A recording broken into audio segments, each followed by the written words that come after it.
Okay, so welcome everybody. My name is Professor Judy Davies, and I'm the MBA Health Director and Deputy Dean for EDI, Equality, Diversity and Inclusion. So today we are going to go through some slides and then at the end open up for questions. So feel free in the meantime if you would like to put anything in the chat. So what I'm going to do is outline who we are, who is GBSH, UCL, why the MBA Health program we offer is a particularly special one, it's unique, why bother to get an MBA at all, and we'll look at the different kinds of MBAs, and then the kind of student profile that we have in our first cohort in September. Then we'll look at careers, what makes our graduates stand out, typical career paths. Then we'll move on to the content of the program, look at the consulting projects, the student cohort, the admissions process and the interview with the GMAT. Then we'll touch on the scholarships and funding, career support throughout the MBA, and when you come to London, the kinds of extracurricular activities and life in London that you can enjoy. And then finally, we'll touch on how you can keep in touch in the meantime in terms of various events we have coming up. So everything we do at the Global Business School for Health is underpinned particularly by the UN Sustainable Development Goal 3, which is to ensure healthy lives and to promote well-being for all at all ages. And we're at the intersection of health and business and management and leadership. And obviously we also work with the other sustainable development goals because they're interconnected. So we're a brand new business school in a university that was founded a very long time ago. So it's a very traditional, world-leading research university, but we're a startup, a very agile startup working in population health sciences. So everything we do, all our academics here and practitioners, here's an example from a recent meeting, they're all doing research, they've all got work experience in health and social care or healthcare backgrounds. And we have 30 executives in residence who are either current CEOs or former CEOs and entrepreneurs who you'll be working with quite closely. So our mission is to reimagine global healthcare management and to unravel the key challenges that we're facing, such as workforce, digital health, access, inequalities, from a particular perspective of business and management. And we're really questioning the status quo and how we can improve the affordability, access, and healthcare management solutions for public good. So on the right here, you have Professor Nora Colton, who is the director of the MBA program, and various colleagues who you will meet. So I guess a question you may be asking is, why would you do an MBA in health rather than a general MBA? So we very much see an MBA as an opportunity for you to become a kind of T-shaped individual. So you'll have generalist knowledge of the main functions of management and academic management disciplines, but hopefully you'll also have some depth in your particular area. But what sets us apart is that we're the only business school for health, and everything we do, all the case studies, the field work, the assessments are embedded in healthcare. Healthcare is not just an add-on. So Kim Clark, who was the former dean of Harvard Business School, talked about this close linkage between medicine and business. Today, with the extraordinary promise of emerging medical technologies, clearly there are sweeping changes in the healthcare sector, huge drivers to control the costs of medications, and very important that we produce future leaders who understand health as well as business. And health is wealth. If you have healthy people, they can be economically active, which supports your healthcare system. But healthcare is a very complex sector, which is why you need good understanding across disciplines, and also and understanding how you fund health, and work with people from different sectors, banking, private equity, charities, NGOs. Primary healthcare is a huge issue for hospitals. How do you keep people in the community with general practitioners? And how do you develop careers in a very attractive sector in terms of employability? So I did a specialist master's and then I did an MBA. What I really gained from the MBA was self-confidence. So I was able to accelerate my career. I developed board experience. And it gave me the confidence to speak with individuals in different management functions. So I could speak with the director of finance, the director of marketing, the strategy director, the chief technology officer. So that's what we're trying to do with an MBA, is shifting you from looking at your individual contributions as a very good, effective worker, an employee or entrepreneur, to someone who can actually mobilize the efforts of others and also build a rounded career. So you may do some voluntary work on a board or an advisory capacity. You may do some research, some teaching alongside your main employment. And most MBA students are not just looking for content, which mostly you can get clearly on the internet, but it's about networks. It's about developing relationships with people who can accelerate your careers to the next stage and exposing you to experiences that will really enhance your CV.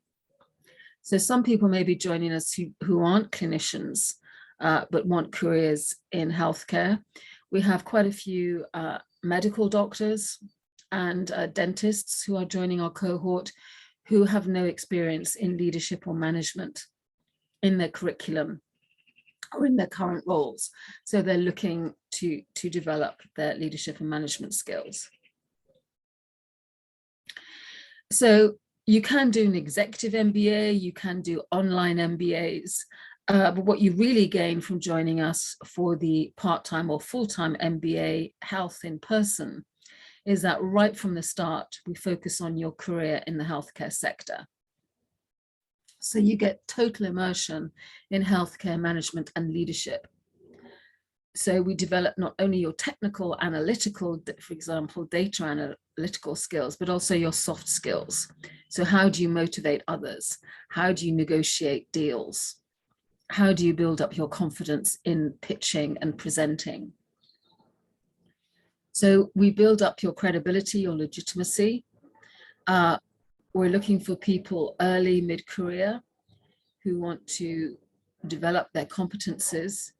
And UCL truly is one of the top institutions in the world. A couple of weeks ago, it was ranked first in the UK for medicine, health, and life sciences and economics research and other disciplines. It's 8th in the world as a university, and very, very strong focus on medicine, healthcare, life sciences. But it's also a very rounded university. You'll meet people in history, anthropology, psychology, in other disciplines, which I think is very important.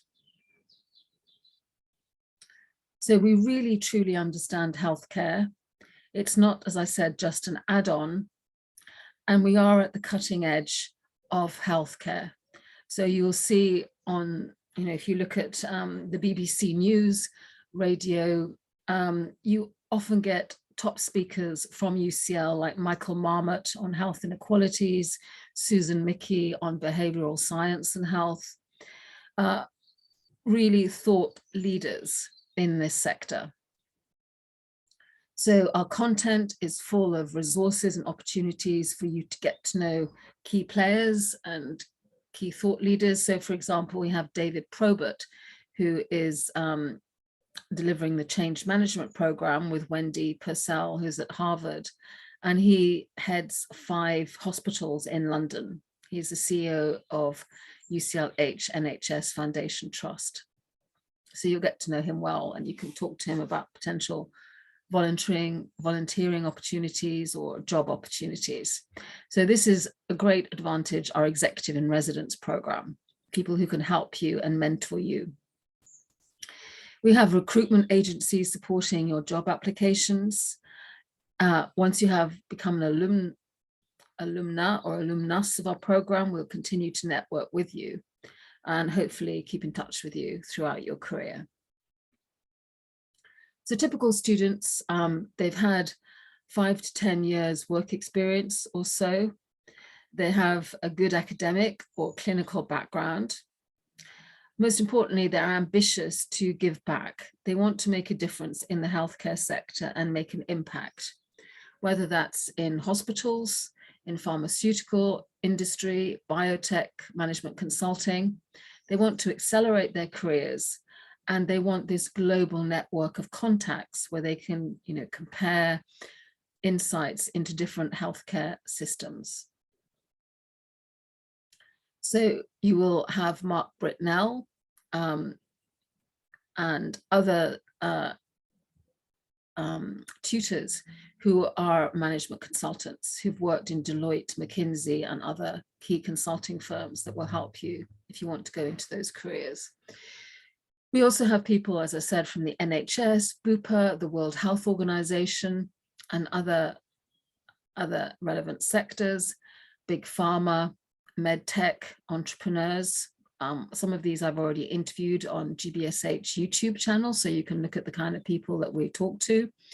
You may want to go into government roles, or you may want to understand more about how you change the law and policy, or you may want to go into teaching and academic research. You may be a clinician and you want to become a medical director or move into the boardroom. So all these kind of careers options we will be discussing. Okay, so now I'd like to move on to the actual content of the program itself. So it's designed for those who want to move into or stay into the healthcare sector, which is clearly a very important sector to be in. And as I said, has high levels of employability. So we're looking to produce the next generation of exceptional leaders in this health and social care sector. We want you to understand global challenges, and clearly huge amounts of gross domestic product are being spent on healthcare. So healthcare now accounts for more than 10% of GDP globally, and in the US it's considerably higher than that. So our ultimate focus is on improving patient health outcomes, bringing innovation into healthcare settings, and championing universal access to healthcare. So we start on the 26th of September. It's a 12-month program. We teach in the afternoons, 1 o'clock to 6 o'clock, in various blocks, 4 lots of blocks, and you can also do it over 24 months.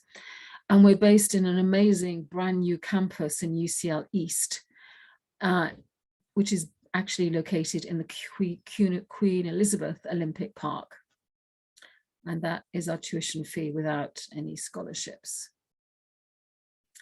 So you have induction before you come. We'll have online materials for you to get up to date with various courses like corporate finance or academic writing skills. So you'll have an induction that builds on your personal development.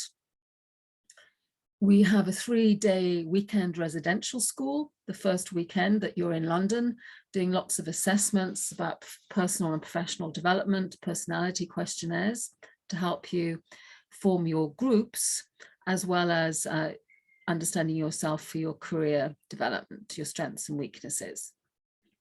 And then in the first term, you'll have 4 weeks of strategy, people, and marketing. Then you'll have a break to do your assignment. And our assignment will be on Proximi, which is a new company founded by a surgeon who graduated from UCL. So we'll work closely on that case study, as well as other case studies. Then you have 4 weeks of funding, finance, and regulation. and then you have a Christmas break. Then we come back in January, either to Saudi Arabia, India, or Nigeria.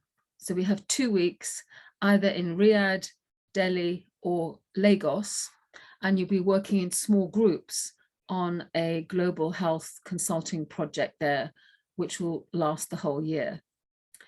Then you come back to London and you do 4 weeks of data-driven management and the assessment, and then another 4 weeks of contemporary topics in healthcare and health until the end of March. Thereafter, we focus on your consulting project, your Global Health Challenge, which is a group project. So you'll have the 2 weeks to collect data in the field and network and meet people in one of those 3 countries. And that will develop your consulting skills as well as your teamwork. And you will have a brief to complete by the end of the MBA. You also have an individual project where you work on your own consulting project, or you choose a consulting project from a menu that companies have given us that they would like students to work on. So this is to help you with your career when you graduate. Hopefully you will be able to continue this project. So again, it's to develop your management consulting skills, but there's more flexibility with this project for you to decide who you want to work for. So as I said before, we are attracting people who are ambitious. They want to make a difference. Some of them are already clinicians, some of them are lawyers, marketeers, investment bankers. There are different types of people in the cohort. And they want to take their skills and their confidence and their professionalism to the next level, or to slightly pivot to change the career direction.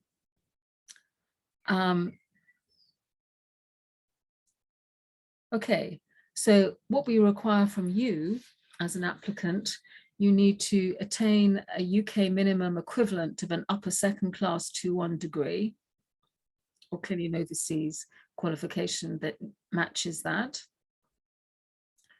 If you don't quite have a 2-1, if you have extensive work experience, that can compensate.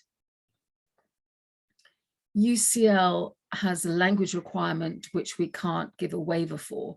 So you must gain 6.5 IELTS in the last 2 years of taking the test, and no lower than 6 in any of the subcomponents.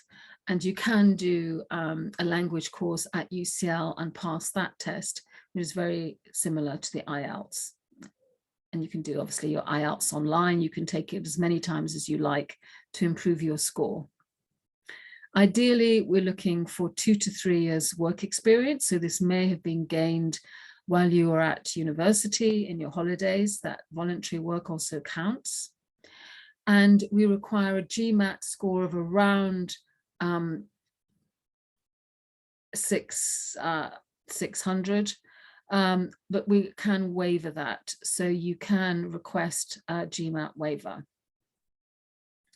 And if you're successful in your personal statement and providing the details of your referees, we interview you for about 20 minutes on MS Teams. So the deputy director of the MBA program, Pretty John, and I will interview you. So we kind of give a general overview from all those different requirements in making our final decision. GMAT links are here. They generally test IQ, analytical writing, integrated reasoning, quantitative verbal skills, and we take the highest score. Okay, so if you get to the interview stage, these are the kinds of questions we will be asking. So we want to know your journey, where you've been, where you are currently, because that gives us an idea of where you would like to be during the MBA and afterwards. Your motivations for applying for an MBA, and specifically, obviously, the MBA Health at UCL, and what you can contribute to the program, because obviously we're learning from you, you're learning from your peers, and your expectations. We'd also like an idea of what you think are your main strengths and weaknesses, and where you might like to be in 2028, sort of 5 years after you graduate. The deadlines for the scholarships in GBSH have now gone, but these are the scholarships if you're interested in future years. So we have a Roche full scholarship for all the tuition fees and living expenses, but you have to be in the UK and from a low income background. We have a Future Impact Leaders Scholarship, £15,000, a Women Healthcare Leaders Scholarship, £5,000.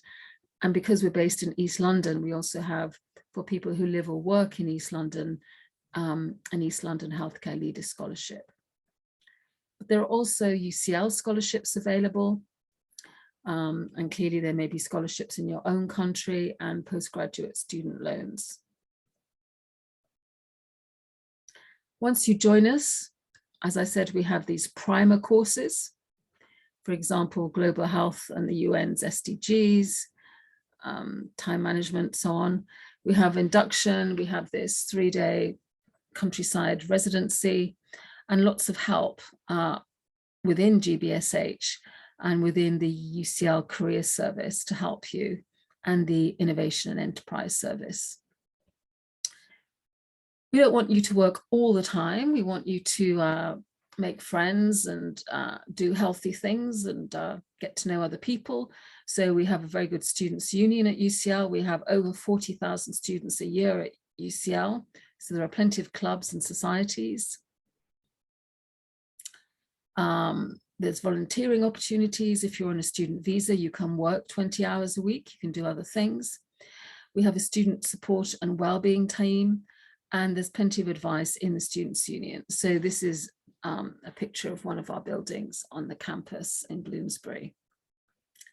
And you also have the delights of London. I mean, London is a truly amazing city. I wasn't born here, but I've lived here for quite a long time. And the more I travel, certainly I think, you know, what a brilliant city this is. It's a very walkable city, lots of green spaces. It's much cooler now than maybe in some parts of the world. And there's lots of free things you can do. So the main base for UCL is in Bloomsbury, but for example, we have 16 libraries all over London. Clearly, there are many tourist attractions, lots of free festivals, sporting events, very green city, as I said, lots of cultural activities. So it's the cultural, financial, economic capital of the UK, and it's easy to get to other places, you know, to get to Scotland, Wales, Ireland from London. And it was ranked last year as a top city for students in the country. And there are lots of things going on in GBSH. So we have another Health Open Day on the 10th of June. We have information about scholarships on the 15th. We have an in-person and an online panel discussion on innovations in healthcare at the very end of June that I'm chairing. And you can keep in touch by finding out what other events. And we also have a YouTube channel of past events. So this is the main link for the MBA program. We have Twitter, LinkedIn, and Facebook. And if you were to be successful, our offer holders, we invite to a special LinkedIn group, and we keep in touch with you monthly, have monthly meetings that you're welcome to come to, so you get to know your fellow students. And we also post up readings, videos, interesting information. Okay, so you're very welcome to talk, post your questions in the Q&A, put your names. And if you do want to get in touch with either me or Dr. John afterwards, you're very welcome. Our emails are there. Okay, so I'll stop sharing for now and open it up for discussions. So please do write in the Q&A any questions that you have.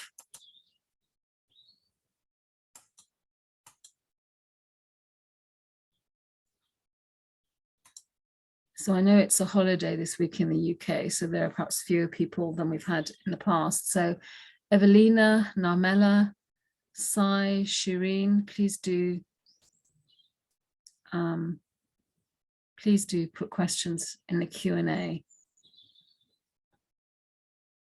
Very happy to answer your questions. I know I've met some of you. I will allow you to talk. So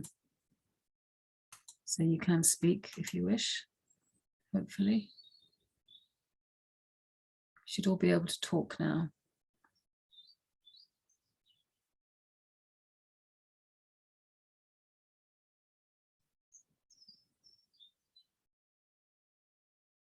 So Evelina, any questions? You're very welcome to put on your cameras and press your mics. Oh, we have one here. Okay, so Shirin, would you consider candidates with no work experience but a previous master's?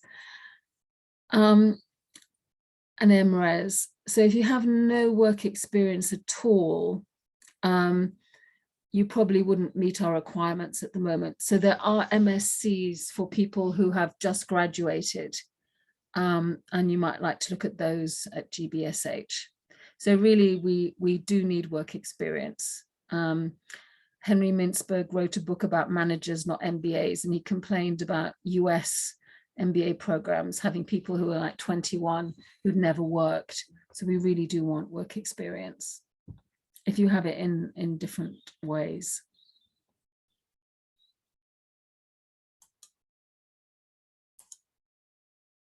Okay. I think there was another question, but I seem to have lost it. Any more questions? You can unmute yourself and ask.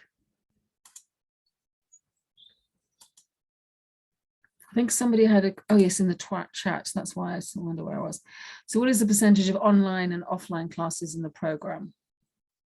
So the MBA is full-time in person.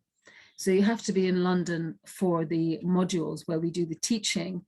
For your consulting project, you may actually be in another country finishing off your consulting project. So from the end of September until the end of March, we have classes in the afternoons, 1 o'clock to 6 o'clock. 4 times 4 of those weeks. So that's 16 weeks of 1 o'clock to 6 o'clock. And there may be visa requirements. So if you're on a student visa, after that, we will also have classes on Wednesday afternoons to keep in touch. So that may be online or in person after March. But depending on your visa, you may have to show up. So our MBA this year is in person. We will be launching in September, to start from September 2023, a completely online EMBA, an executive MBA, which is 2 years online, and you can come to London for 1 week and the US for 1 week.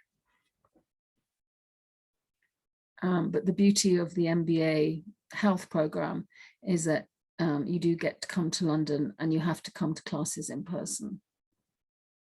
I hope that helps, Sai.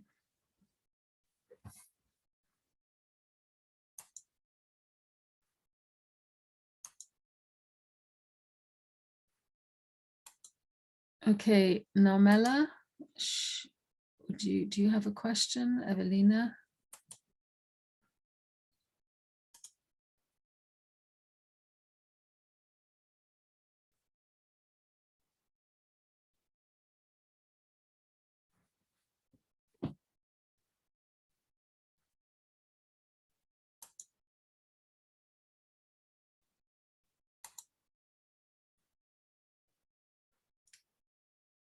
So I'll give you a few more minutes. If there are no more questions, we can finish for today. This will be recorded. You can book a one-to-one with me or with Pretty John. And we will have more information about the EMBA, but that does also require work experience.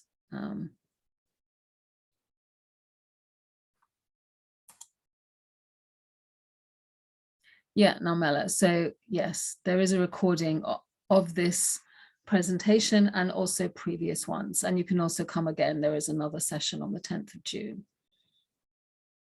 Thank you. Evelina, anything you would like to ask?